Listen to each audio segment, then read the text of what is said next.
the Yard Force YF22-3N1SP Lawnmower 22-inch 3-in-1 self-propelled rear-wheel drive.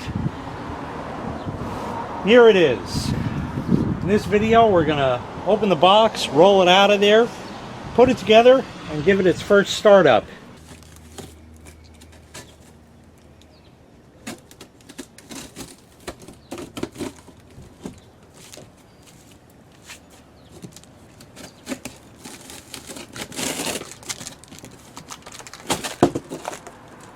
There we go.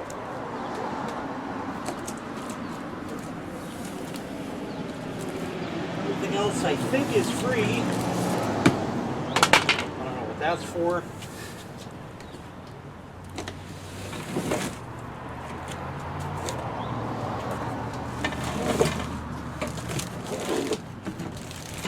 There we go. We got parts and things to put together.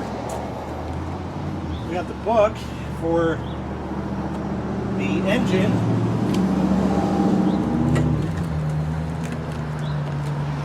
We got a paper quick start guide. We have the bag, of course, the book for the mower, bottle of Earl,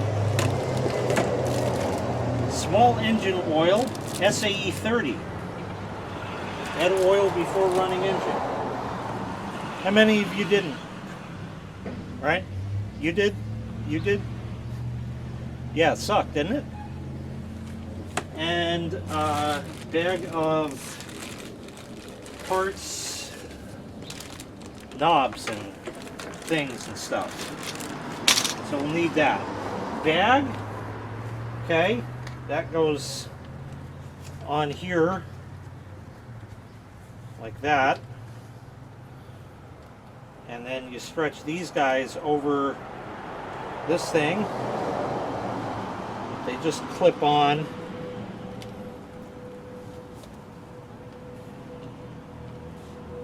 Like that. Kind of doesn't make a difference because I'm not going to be using the bag on it, because I like the mower to mulch stuff. But it's there nonetheless. This goes on the other way. So we'll worry about that later. I'm not going to be using it anyway. Side discharge chute that snaps on and off. Not going to need that. Packing stuff, things. Handle. Cables, cable ties. Yeah, let me get the plastic off and everything else, and we'll take a look, see if we can't put this together. Alright, first step is to put the lower handle on. That's this thing here. Not the part you hold. It's got holes down there and down there. And it fits on these guys on either side. So you just stretch it out and do that. And work it down to where the bolts go through. And line up your hole.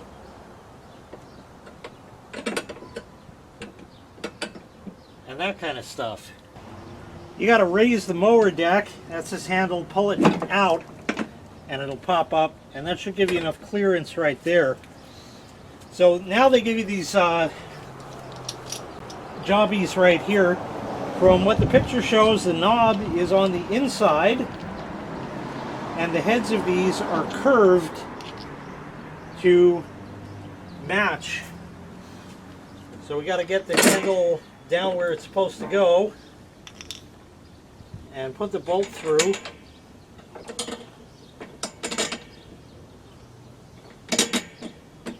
Like that. And when you get the head of it just right, it'll sit nice. You'll know when it goes, because if you have it wrong, it's going to look weird. That's not right. That's right there. Like that. And now we can screw the knob on. So that's so you can remove the handle. And we'll do exactly the same thing on the other side. Now we're going to take the upper handle, get the cables caught.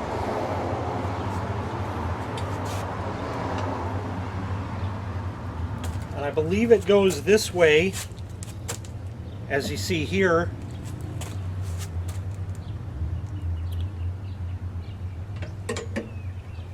And that will fit on. Get the cables out of the way. That'll fit on. It's got holes on there. And then you bolt that up. So I have one side on. The other side is going to go here. And you have to bend it in place. It's going to kind of bend itself. Either that or mine was just wrong on the assembly line. This one, they show the handles on the outside.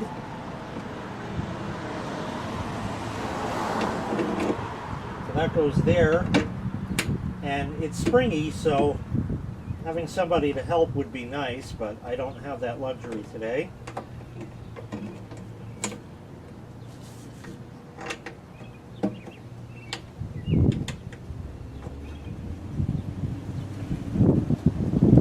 And now we got to crank that all down. This is unsightly, so they give you a cable clip. So you just kind of get the cables in the little notches and then stretch this and snap it on. There it goes, just like that. And you can put that anywhere that's going to work for you. Probably down here looks about right to me. Probably don't want to move that anymore. Everything here is good. And the handles operate. That works. That works. That's good. There's something called a mulching plug, which is back here where the bag attaches. Sorry, not going to show you that because I'm not going to be using it, but there's a flap that you want to fold down like that, and this mulching plug is already installed. You can press it to remove. It's got a clip on it right there. And obviously, if you're going to be using the bag, you're going to be taking that out because otherwise no grass can get into the bag. It's a plug, just like they said.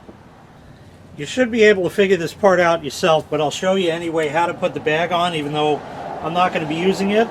You open the flap. Okay, that's easy enough. You got to pull this guy out again. There's a clip. You got to squeeze and pull that out. And then you take the bag. It's got a handle on it, and it's got hooks on it. And they simply hook right over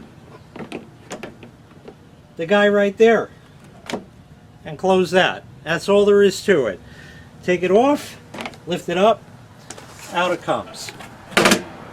Now if you want the side discharge, you leave that mulching plug in the back, because otherwise it'll just all shoot out there. That won't work. And you lift this guy up. It's spring-loaded also, and it's got clips just like the grass bag, except they go underneath that metal piece there, and it just sort of hangs. And that's it. That's what you get for your side discharge. I've never used that. I don't... Some people like that, I guess, but I'm going to take that off and mulch it. So now it's time to add oil. This comes with oil. The oil capacity of the engine is 15 ounces. Surprise, surprise, the bottle is 15 ounces. You dump it in. That's all there is to it. Now, as far as this is concerned, it says SAE 30. Now, I looked this engine up, the EX625, on Briggs & Stratton's website, and it calls for 5W30 synthetic. This is SAE 30. That's what we're going to use because it comes with it. It calls for synthetic. If you want to use that, go ahead. My cars are older and they call for conventional oil, and yes, you can put synthetic in there and oh, it lasts longer and all this hoopla. Well, guess what? I run conventional in them. So pretty much any kind of oil you want is probably going to be fine. Oil goes back here. Now, just for this first time, because the handle is here, it's kind of in the way, it gets clipped on up here later.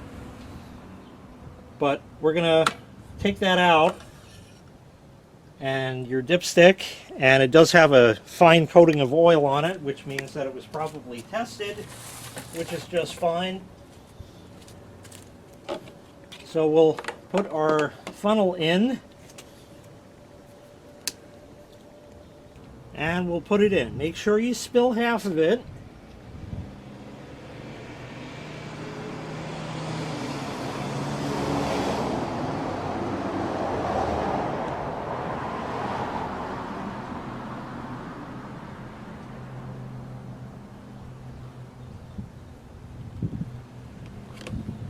Okay, I'm going to leave that to just drip out the remaining for a couple of minutes, and then we'll carry on. Okay, now we'll go and check the Earl. Put the dipstick back in, turn it to lock. There we go. Take it out, wipe it with a rag, put it back in, all the way down, take it out, and now check. And hopefully you can see it's right up to the full mark. Surprising. It calls for 15 ounces. You put in 15 ounces, it's got 15 ounces. I can't do math. But anyway, that's back in. So that's all set. Now we need some fuel. Plain old gas. If you want to get that no ethanol gas, even better. We don't have that in these parts. I can't get that anywhere. Closest place is about 75 miles, which kind of defeats the purpose. You can go to your big box store. They sell True Fuel, I think it's called.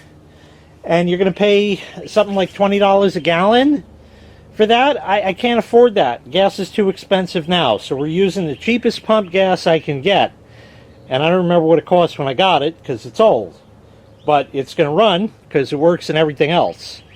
So that's what we got. So let's open up the gas. It's got this fool thing like that, and I don't like that, but it is what it is.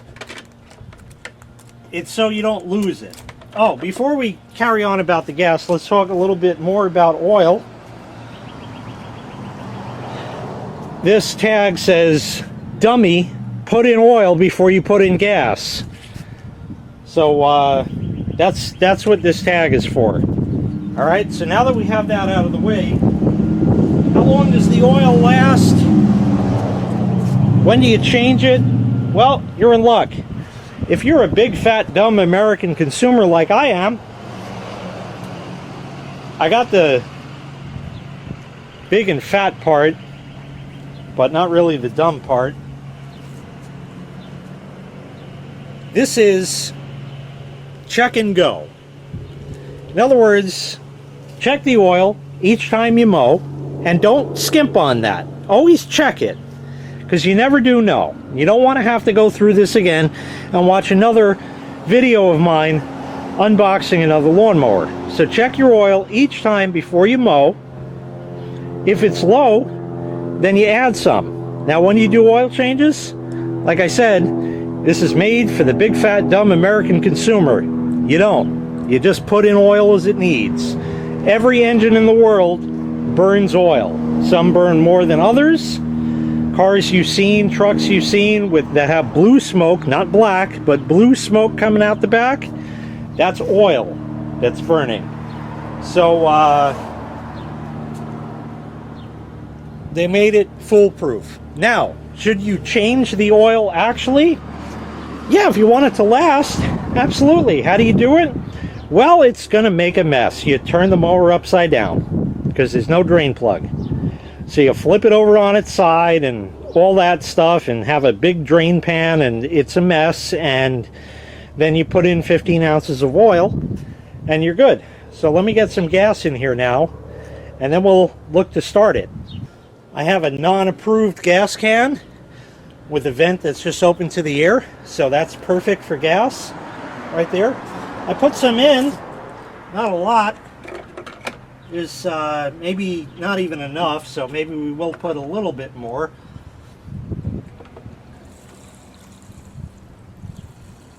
Okay, that ought to do just fine. Cap that off like it matters, just so in case it falls over. All right, put this back, and there we go. Now let's talk about starting it. Well, a few things. I like to not go by the book. Page 4 of the manual, under preparation, the first thing says, while mowing, always wear substantial footwear and long trousers. Do not operate the equipment when barefoot or wearing open sandals. Got it. Perfect.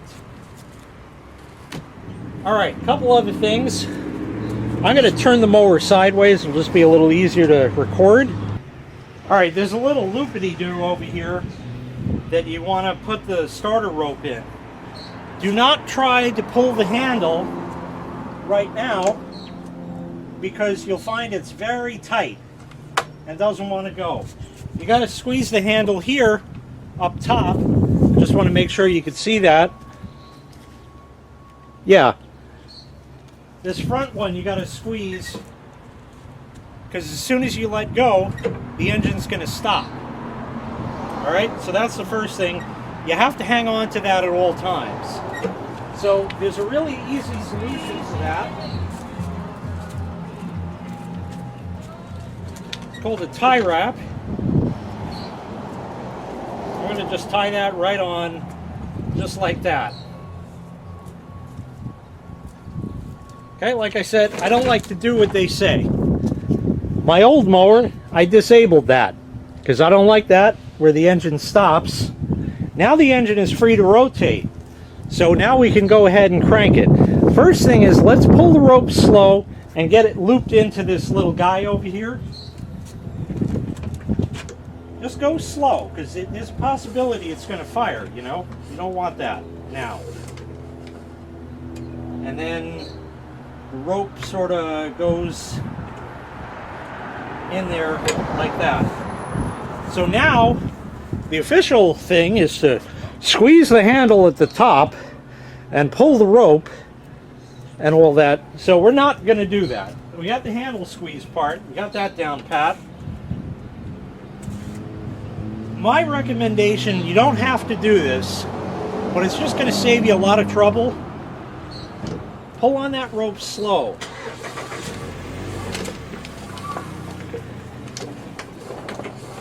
Just roll the engine over 2 or 3 times. We'll give it an extra time just to do it. You should feel bumps when you do that, and that's because that's the compression of the piston in the engine, and it's physics or something. So we're all set to go, and theoretically this should be a one-pull wonder. This particular mower has the ready start system, I think. It's got an automatic choke. There's nowhere, you don't have to prime it, press the thing, or do any kind of crazy stuff like that. Again, they made the mower for the big fat dumb American consumer. You just keep pulling the rope until you end up having a heart attack because you forgot to put gas in it and it didn't run, and that's it. Now, will we get a one-pull wonder out of this brand new mower out of the box? I wouldn't count on it, but if it happens, great. There's no other controls. There's no other engine, anything that you have to do. Everything is ready to go. It's take it out of the box and pull the rope, essentially, after doing all the other stupid stuff like putting oil in. I don't know who would ever do that. Here we go.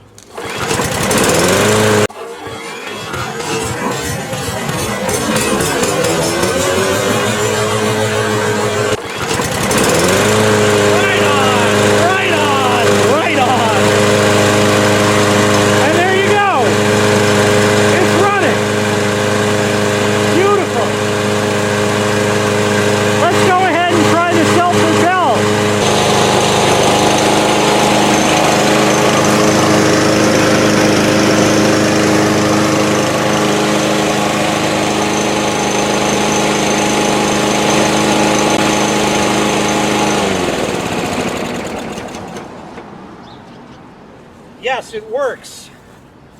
The Self-Propelled works. A couple things to notice. One, did you notice that even though I don't have anything on my feet, I didn't chop them off? If you're careful, you can get by. That's what I've done all my life, and I'm pretty careful about a lot of stuff. As you saw with the Self-Propel, and this is one thing that I did read on the Amazon reviews of this, oh man, that takes off like a rocket ship. It sure does. Yes, indeed it does. It takes off like an absolute rocket ship. So it's fast. You got to be ready for it. But I think that's a good thing because, well, two things. Going from my old mower, this thing is a piece of tin foil. Okay, my old mower, I don't know how old it is. I got it 12 years ago. It weighs considerably more than this does. This thing, I can just take around, tip it, turn it, it goes, it just rolls, everything just works. And it feels really, really lightweight. So it's pretty easy to maneuver like that. But as far as the Self-Propel and it taking off like that, I think that's kind of a good thing, because that means you're going to get the lawn mowed faster. Yeah, I think that's about it. As far as actually mowing with it, I haven't decided if I'm going to mow today or not. I should. I might. And if I do, I will have another video regarding that. And the link for that will be in the description. That's going to end this one off. If you're new to the channel, make sure you click like. Make sure you click subscribe. And hey, if this video helped you out, leave a comment. Let me know. And if you could please hit the super thanks button. That lets me get the channel moving around and do some more things with it, stuff like this. So if you would do that, I would greatly appreciate it. Thank you so much for watching. I really do appreciate your watching, and have a great day.